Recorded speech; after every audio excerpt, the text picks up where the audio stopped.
Өрнек лагерінде демалысымыз басталды. Олай болса, кет.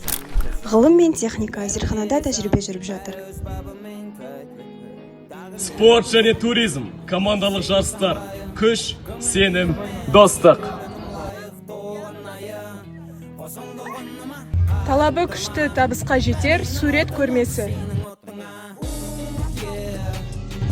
Би дененің тілі.